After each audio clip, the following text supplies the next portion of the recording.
आई मिले प्रभाती, जी जन बिछुड़े राम सु, ते दिन मिले न राती। क्या कह रहे हैं कि चकवी बिछुड़ी रैन को। अगर आप लोगों ने कभी हिंदी साहित्य में पहले पढ़ा हो कि एक सामान्य सी प्रक्रिया है कि हम सभी लोग सुबह अपने अपने काम पे निकलते हैं या घर के बाहर निकलते हैं और शाम को जाकर के हम अपने घर में विश्राम करते हैं, लेकिन यानी अपने परिवार के साथ मिल जाते हैं। लेकिन चकवा और चकवी ये पक्षी ऐसे हैं, इनका जोड़ा ऐसा है जो दिन में मिलते हैं लेकिन रात्रि में वो एक दूसरे से अलग हो जाते हैं। तो उसी को हिंदी साहित्य में बहुत उदाहरण के रूप में प्रयोग किया जाता है कि हमारी स्थिति कैसी है, उस चकवे और चकवी पक्षी के समान है।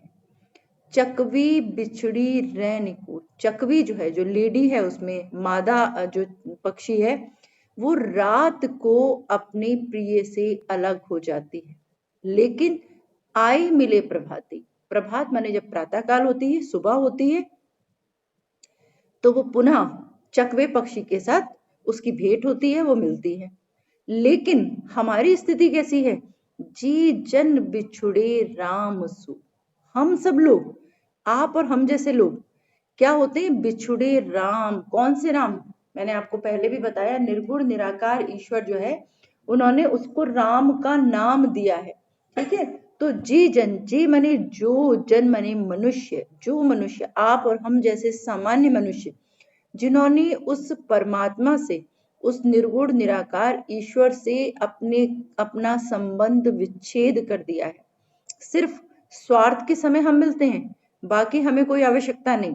तो जी जन, जो मनुष्य राम से माने उस निराकार ईश्वर से अलग हो गए हैं, ते दिन मिले न राती, वो न दिन में मिलते हैं न ही रात में मिल पाते हैं।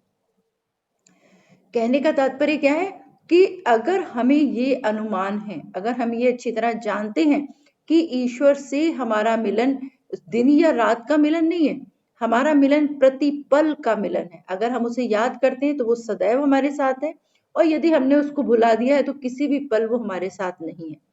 तो हम सामान्य मनुष्य दिन में अपने परिवार से अलग होते हैं, रात में जाके मिल जाते हैं। लेकिन चकवी पक्षी जो है, वो रात में अलग हो जाती है, दिन में मिल जाती है, माने मिल ही जाते हैं कभी ना कभी। लेकिन साधारण हम मनुष्य लोग जो जानते सब हैं, लेकिन उसके बाद भी ईश्वर से अपना संबंध बना करके नहीं रखते। 2 मिनट की पूजा करनी, 2 मिनट ईश्वर का नाम लेना हमारे लिए सबसे मुश्किल काम है, सबसे भारी काम है। ऐसा लगता है उसी समय में हम पता नहीं क्या क्या काम कर डालेंगे, उस समय को हम बड़ा सदुपयोग कर सकते, लेकिन हम ईश्वर की आराधना में अपने आप को नहीं लगाना चाहते। तो उसी को उदाहरण देकर के समझा रहे हैं कि जे जन, जे माने जो मनुष्य, और जो क्या, हम जैसे सामान्य सभी मनुष्य क्या है, बिछड़े राम सु, उस निर्गुण निराकार ईश्वर से बिछड़ गए हैं, अलग हो गए हैं। हम ये जानते जरूर हैं, लेकिन लेकिन क्या है कि लेकिन हम प्रयास नहीं करते, और प्रयास नहीं करते तो ते दिन मिले न राती, ना हम रात को मिल पाते हैं ना ही हम दिन को मिल पाते हैं। बच्चों, मैं अभी आपको ये बताऊं कि शायद नेटवर्क का इशू कुछ शो कर रहा है, अगर बीच में कट भी जाएगा, अभी तो मैं पढ़ा ही रही हूँ, अगर कटेगा तो मैं वापस कनेक्ट करूंगी, इसलिए आप लोग बने रहिएगा। ठीक है, कुछ कुछ क्योंकि एक साथ कई सारी क्लासेस चलती हैं कॉलेज में, तो नेटवर्क इशू हो जाता है, यहाँ इतना टॉप लेवल का नहीं लगा हुआ है। ठीक है, तो ये आपको समझ में आ गया। तो हमें करना क्या है, हमें करना ये है कि हमें सदैव, ना हमें रात की कल्पना करनी है ना हमें दिन की, कि हम तो सिर्फ दिन में ईश्वर का नाम लेंगे या तो हम रात में ईश्वर का नाम लेंगे। हमारे लिए तो रात और दिन एक बराबर है।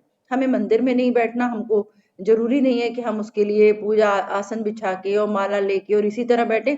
अपने मन में आते जाते उठते बैठते आप सदैव स्मरण कर सकते हैं, हर चीज आप ईश्वर को समर्पित कर सकते हैं। तो हमें रात और दिन की प्रतीक्षा नहीं करनी पड़ी। ठीक है, इसके बाद अगला वाला जो है वो बहुत इंपॉर्टेंट है, महत्वपूर्ण है, परीक्षा में कई बार आता है। बहुत दिनन की जोवती बाट तुम्हारी राम, जिब तरसे तुझ मिलन को मनि नाही विश्राम। बहुत दिनन, बहुत माने बहुत सारे, दिनन माने दिन, बहुत सारे दिन से, जोवती माने प्रतीक्षा करती हूँ, राह देखती हूँ, बाट तुम्हारी राम, हे राम, मैं आपकी बाट माने रास्ता, आपका आपके आने की बहुत दिनों से प्रतीक्षा कर रही हूँ। आजकल हम लोग अपने घर में मेहमानों के आने की प्रतीक्षा कर रहे हैं कि कब कोरोना खत्म होगा।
बेटा पता नहीं कुछ यहाँ दिक्कत रहती है। अब हम लोगों को अपना डाटा इस्तेमाल करते हैं तो हमारी 4 क्लास में खत्म हो जाता है। तो हमें कॉलेज से ज्वाइन करना पड़ता है, कॉलेज के उससे। और हम लोग के पास अपने फ़ोन का इतना डाटा नहीं होता ना कि 4 क्लास लगातार हम चला पाएँ। चलो ख़ैर, ठीक है, कल से और देख ठीक है। तो हुँ। हाँ, तो बहुत दिनन की जोगती बाट तुम्हारी राम। क्या कहा कि बाट माने रास्ता। हे राम, बार-बार मैं आपको बताने की कोशिश कर रही हूँ, आप भी याद रखें कि राम से मतलब है उस निर्गुण निराकार ईश्वर से जो सर्वत्र सर्वव्यापी है। आपके पास, मेरे पास, यहाँ, वहाँ सब। किसकी? तो बेटा फिर लाइब्रेरी साइंस वाला लीव करो, उधर आप ज्वाइन कर लो। क्या बता सकते हैं हम? ठीक है। तो बाट तुम्हारी राम, हे निर्गुण निराकार ईश्वर, हे परमात्मा, मैं लगातार बहुत समय से आपका रास्ता देख रहा हूं। कौन देख रहे हैं? कबीरदास। कबीरदास जी कह रहे हैं कि बहुत दिनन की जोवती, जोवती मैंने प्रतीक्षा कर रही हूँ, आपका रास्ता देख रही हूँ हे राम कि कब आप आकर के मुझसे मिलेंगे। जिब तरसी तुझ मिलन को, जिब मने जिया, जिया मने मन, आत्मा, मेरी जो आत्मा है, मेरा जो मन है, वो क्या है? तरसे मने तरस रहा है। किससे? तुझ मने तुझसे। और क्या करने के लिए? मिलन माने मिलने के लिए। मेरा मन, मेरी आत्मा तुझसे मिलने के लिए तरस रही है। मन ही नाही विश्राम। और तुझसे मिले बिना मेरे मन को किसी भी प्रकार विश्राम नहीं है। जब तक तुझसे मेरी मुलाकात नहीं हो जाएगी, जब तक मैं अपने मन की बात उससे नहीं कह लूंगा। कबीरदास की आत्मा किससे कह रही है? उस परमात्मा से। मन ही नाही विश्राम, मेरे मन को एक पल भी विश्राम की प्राप्ति नहीं होगी। फिर से एक बार समझा देती हूँ क्योंकि परीक्षा में आता है कि बहुत दिनन की जोवती बाट तुम्हारी राम। कबीरदास जी की आत्मा या कबीरदास जी स्वयं अपनी आत्मा के माध्यम से उस परमात्मा को, उस परम पुरुष को याद करते हुए कह रहे हैं कि हे परमात्मा, हे राम, हे निर्गुण निराकार ईश्वर, जो तुम सर्वत्र सर्वव्यापी हो, ऐसे हे राम, मैं बहुत समय से तुम्हारा रास्ता देख रहा हूँ, बहुत समय से तुम्हारी प्रतीक्षा कर रहा हूँ। जिव तरसे तुझ मिलन को, मेरी आत्मा, मेरा मन, मेरे प्राण तुझसे मिलने को तरस रहे हैं।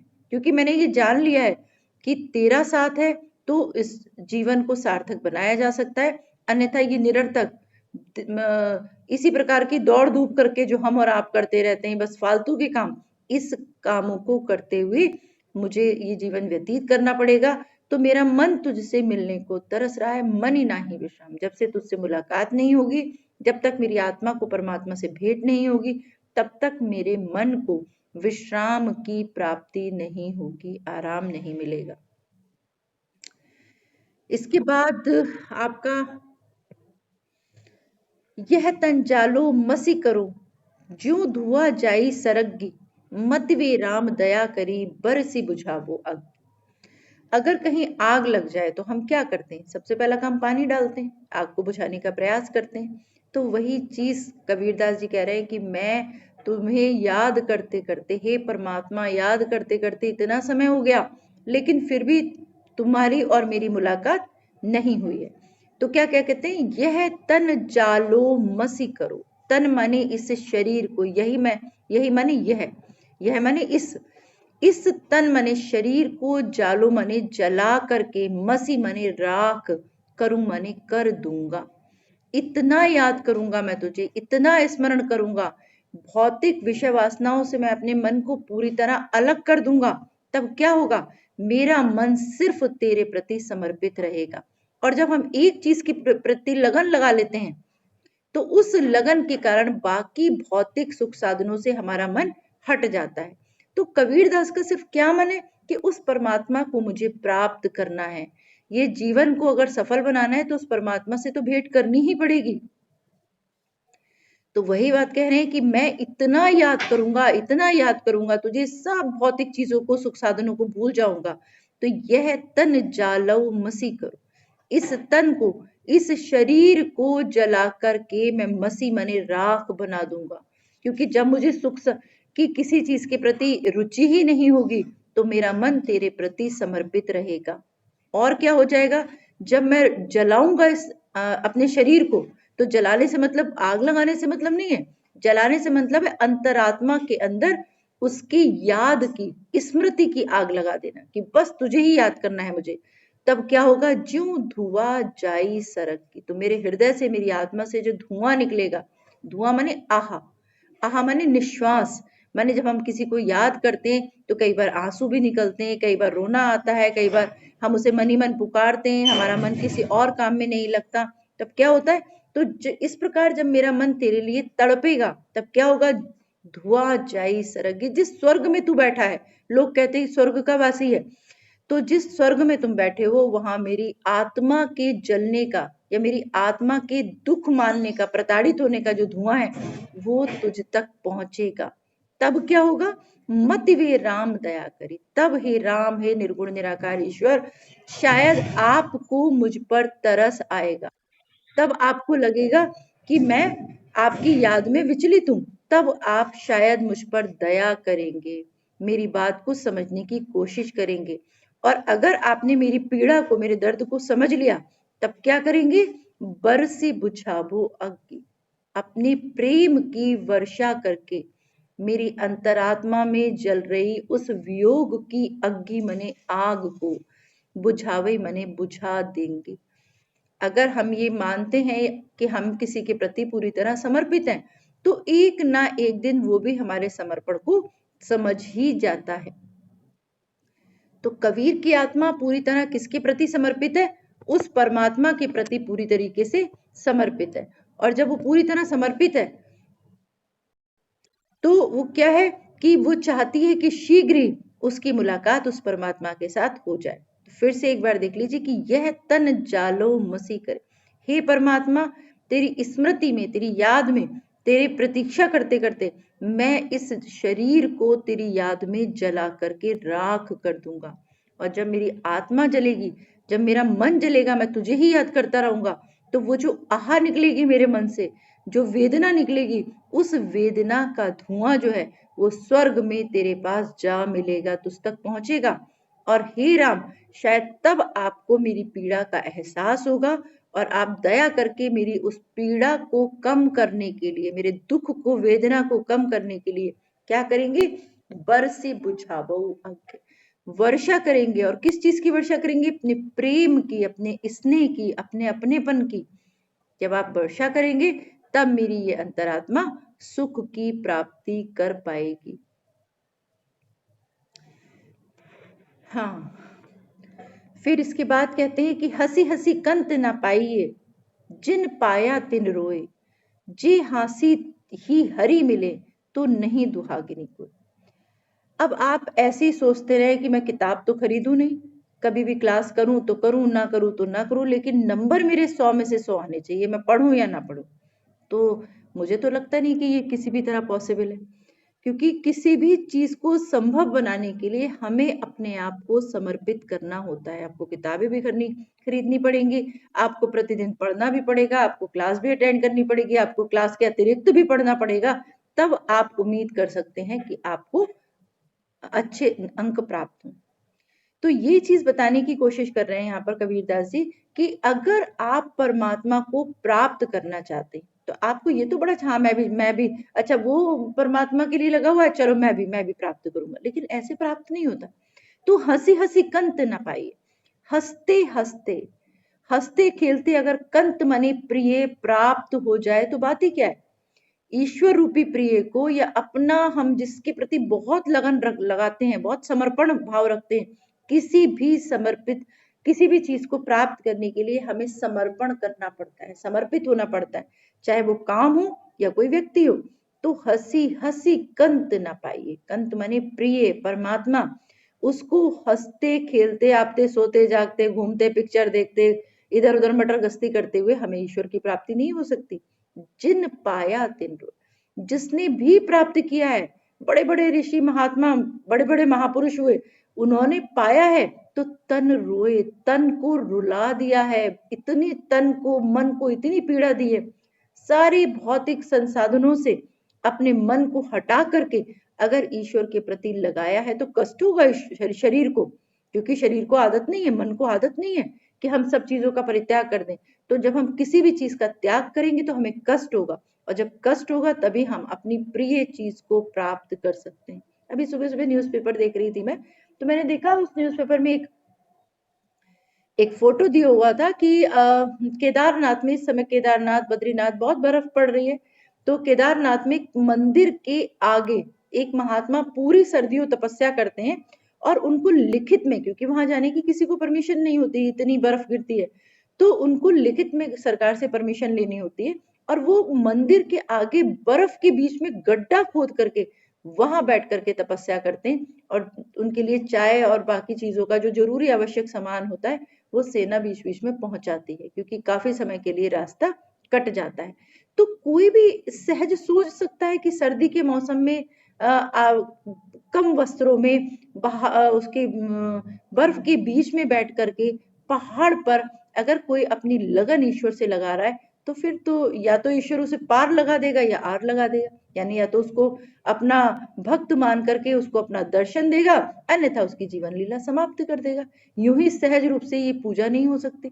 तो इसीलिए वही चीज यहाँ बताने की कोशिश है कि हंसी हंसी का अंत ना पाइए, हंसते खेलते आपको अपनी प्रिय वस्तु की, चाहे वो भौतिक हो या आध्यात्मिक हो, नंबर भी आपको हंसते खेलते नहीं मिल सकते, आपको उसके लिए बहुत मेहनत करनी होगी, तो आप प्रिय चीज को प्राप्त नहीं कर सकते। तिन पाए जिन पाया तिन रोज, जिसने भी प्राप्त किया है अपनी प्रिय चीज को, उसने रोया है, उसने अपने आंसू बहाए, माने पूरी तरह समर्पण कर दिया है। फिर क्या कहते हैं कि जी हासे ही हरि मिले तो नहीं दुहागिनी को। अगर हंसते खेलते ही हरि मने ईश्वर प्राप्त हो जाए, 10 बजे सो के उठ रहे हैं, खाया पिया, दोस्तों के साथ मटर गश्ती की, सहेलियों के साथ मॉल चले गए, अगर ऐसे ईश्वर मिलने लग जाए लोगों को, तो नहीं दुहागिनी कोई, इस संसार में कोई दुर्भाग्यशाली रहेगा ही नहीं, क्योंकि जिसको ईश्वर मिल गया उसको तो सब कुछ मिल गया, फिर उसको इन भौतिक चीजों से तो कोई रुचि होनी ही नहीं है। तो इसलिए कह रहे हैं कि अगर हंसते खेलते आपको ईश्वर मिल जाए या आपकी पसंद की चीज मिल जाए जो आप चाहते हैं, तो फिर नहीं दुहागिनी कोई भी दूसरा दुर्भाग्यशाली हो ही नहीं सकता, सबको सुख की प्राप्ति हो जाएगी। तो कहने का क्या तात्पर्य कि अगर आप परमात्मा को प्राप्त करना चाहते हैं तो अपनी आत्मा को उसके प्रति समर्पित करना होगा, अपने सारे भौतिक सुख साधनों का परित्याग करना होगा, निस्वार्थ भाव से ईश्वर के प्रति लौ लगानी पड़ेगी, समर्पण करना पड़ेगा, तभी उस ईश्वर के द्वार पर हमें स्थान प्राप्त हो पाएगा। समझ में आ रहा है कि मैं यूं ही पढ़ाती जा रही हूँ, क्योंकि कोई इंटरेक्शन क्लास में तो होता था, ऑनलाइन में इंटरेक्शन ही कम हो पाता है, बात ही नहीं हो पाती ठीक से। हाँ, देखो, मैं रोज रोज आपसे नहीं पूछती कि बुक ली है नहीं ली है, अगर बुक नहीं लेंगे तो देखो मैं पढ़ाते हुए चली जाऊंगी और आपको समझ में नहीं आएगा, इसलिए बुक जरूर ले लें। और अगर आपको लगता है कि बुक आपके पास नहीं है, तो जिस बच्चे के पास है उससे आप फोटो खींच के मंगा लें और प्रिंट आउट निकाल लें, अपने सामने रख लें, तभी समझ में आएगा, अच्छे नंबर तभी मिल पाएंगे। पास तो चित्रा पढ़ के भी हो जाते हैं, लेकिन ज्ञान नहीं मिलता। ठीक है, तो इसलिए मैं बार बार टाइम वेस्ट करके ये नहीं पूछती, क्योंकि ये आपकी अपनी जिम्मेदारी है कि आप अपनी बुक खरीद के अपने सामने रखें या कैसे भी उपलब्ध करें उस चीज। चलिए, इसके बाद अगला जो वो कहते हैं, तो क्या कहते हैं कि नैना अंतरी आचरू निस दिन निशो तो ही, कब हरि दर्शन दोगे सो दिन आवे मुख। यानी नैना अंतरी आचरू, नैना माने नेत्रों के, अंतर माने भीतर, आचरू माने आ जाओ, हे ईश्वर मेरे नेत्रों के भीतर समा जाओ, बस मुझे आपके अतिरिक्त तो कुछ भी नहीं देखना, क्योंकि इस संसार में सब कुछ नश्वर है और मुझे नश्वर चीजों से कोई मोह नहीं लगाना। तो इसलिए कह रहे हैं कि नैना अंतरी, मेरे नेत्रों के अंतर में माने भीतर आ जाओ। फिर मैं क्या करूंगा, जो चीज मेरी आंखों के भीतर है उसे तो मैं हमेशा देख सकता हूँ, तो क्या होगा, निस दिन निर्शो तो, निसी मने रात, दिन मने दिन, प्रातः काल, तब मैं क्या करूंगा, रात को और दिन को लगातार तुझे देख पाऊंगा, मेरे अंतर में जो चीज है, मेरी आंखों में जो चीज है, उसको मैं रात दिन निहार पाऊंगा। कब हरि दर्शन दोगे सो दिन आवे मुझ, और हे ईश्वर आप मेरे नेत्रों के भीतर आ जाओगे तो आप क्या करोगे, फिर आप मुझे कभी ना कभी दर्शन भी जरूर दोगे। अंतर में महसूस जरूर करूंगा मैं, लेकिन सामने कैसे देखूंगा, कब हरि दर्शन, तो कभी ना कभी आप अपना दर्शन मुझे प्रदान करोगे। सो दिन आवे, वो दिन मेरे जीवन में कभी ना कभी अवश्य आएगा। क्यों, क्योंकि मेरा मन जो है, मेरे प्राण जो है, मेरी आत्मा जो है, वो सब तेरे प्रति अगर समर्पित होगी, तो एक ना एक दिन तेरा दर्शन, तेरी उपलब्धि मुझे जरूर प्राप्त होगी। तो नैना अंतरी आचरू निस दिन निर्शोत, मेरे नेत्रों के भीतर आ जाओ, तो मैं रात दिन तुम्हें निहारूंगा, हे परमात्मा, रात दिन तेरा दीदार करूंगा और फिर एक ना एक दिन आपका दर्शन मुझे प्राप्त होगा। वो दिन आवो मोही, वो दिन मेरे जीवन में अवश्य ही आएगा। अगला कहते हैं कि कबीर देखत दिन गया, निस भी देखत जाए, बिरहणी पीव पावे नहीं, जियरा तलपे में। देखिए, मैंने आपको पहले भी समझाया कि ये मुक्तक दोहे हैं। मुक्तक क्या होते हैं? प्रबंध और मुक्तक दो प्रकार का काव्य होता है। प्रबंध काव्य वो कहलाता है जिसमें कहानी चलती है। जैसे आप रामचरितमानस पढ़ते हैं, राम का जन्म हुआ, बड़े हुए, शिक्षा को गए, फिर उनका विवाह हुआ, फिर वनवास हुआ, फिर लंका दहन हुई, रावण युद्ध हुआ, वापस एक कहानी चल रही है। लेकिन इसमें बात तो कबीर एक ही कह रहे हैं कि भाई परमात्मा की प्राप्ति चाहिए, मुझे गुरु के द्वारा चाहिए, ऐसा। लेकिन ये कहानी नहीं है कि परमात्मा कब पैदा हुआ और परमात्मा के साथ क्या हुआ, ये सब कहानी नहीं है। इसलिए जो जहां पर कहानी नहीं होती, जहां अलग अलग बात भले ही एक हो, लेकिन अलग अलग छंद में अलग अलग तरीके से कही गई हो, वहां पर मुक्तक होता है, मुक्तक छंद होता है। लेकिन जहां कहानी चलती है, जहां पर एक स्टोरी है, जहां पर एक कथा है जन्म से लेकर मृत्यु तक की, वहां पर प्रबंध काव्य कहलाता है। तो ये मुक्तक काव्य है, मुक्त है माने अलग अलग है। ठीक है, तो ये ध्यान रखेंगे। अब चीज वही है, लेकिन एक अलग तरीके से आपको बताने की कोशिश कर रहे हैं कि कबीर देखत दिन गया, निस भी देखत जाए।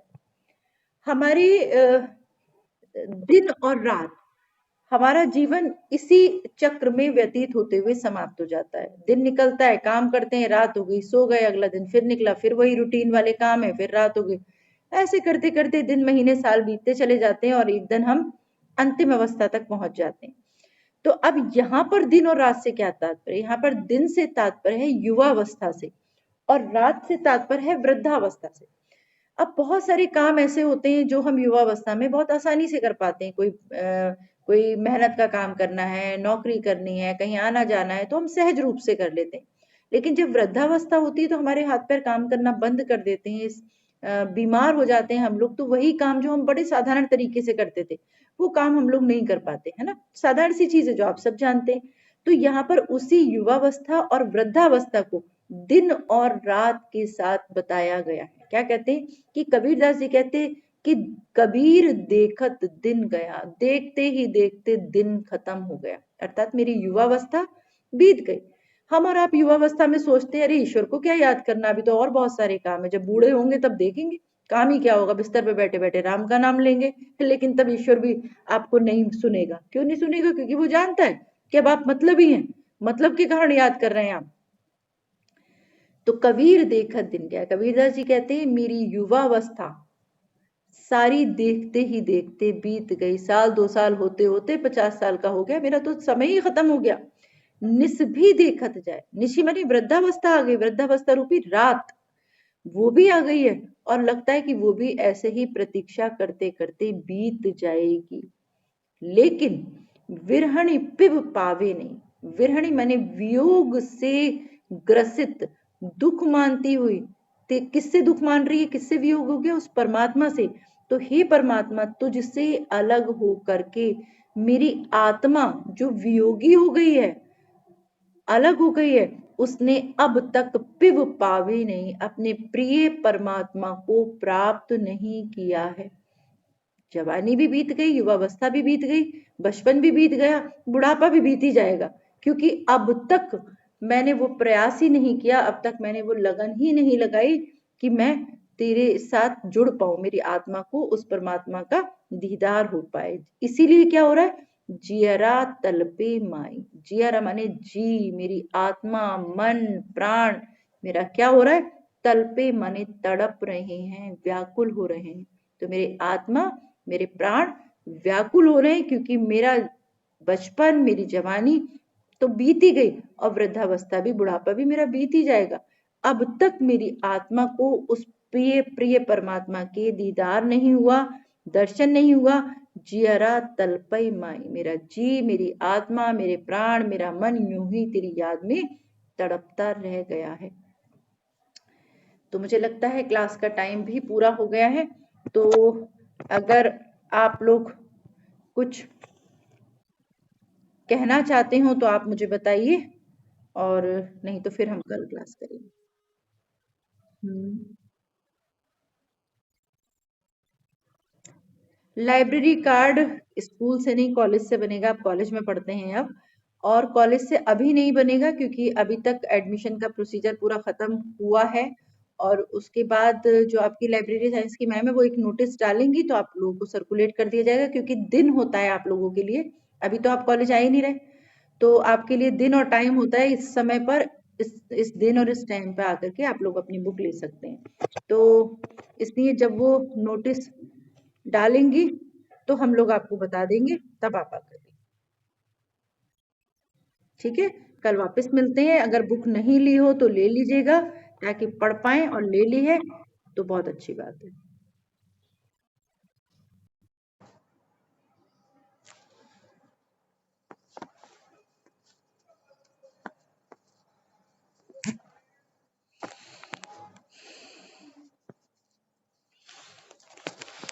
तुमको बाहर ना, अंदर भी, हाँ बुक आज लाइट फिर नहीं जल रही है जबकि आ रही है। हाँ, मैंने खूब, ना ना मैंने खूब ऐसे करने की कोशिश भी की लेकिन है। हाँ लेकिन वो होता है ना कि ये भी बराबर में क्लास लेती है नीता मैडम भी, तो आवाज जाती है क्योंकि बोलते बोलते हम तो भूल जाते, हम भूल जाते। हाँ। अच्छा, हो सकता है छुट्टी उट्टी ले रखी हो उन्होंने। चला के मेरे में आएगी कि नहीं आएगी, आती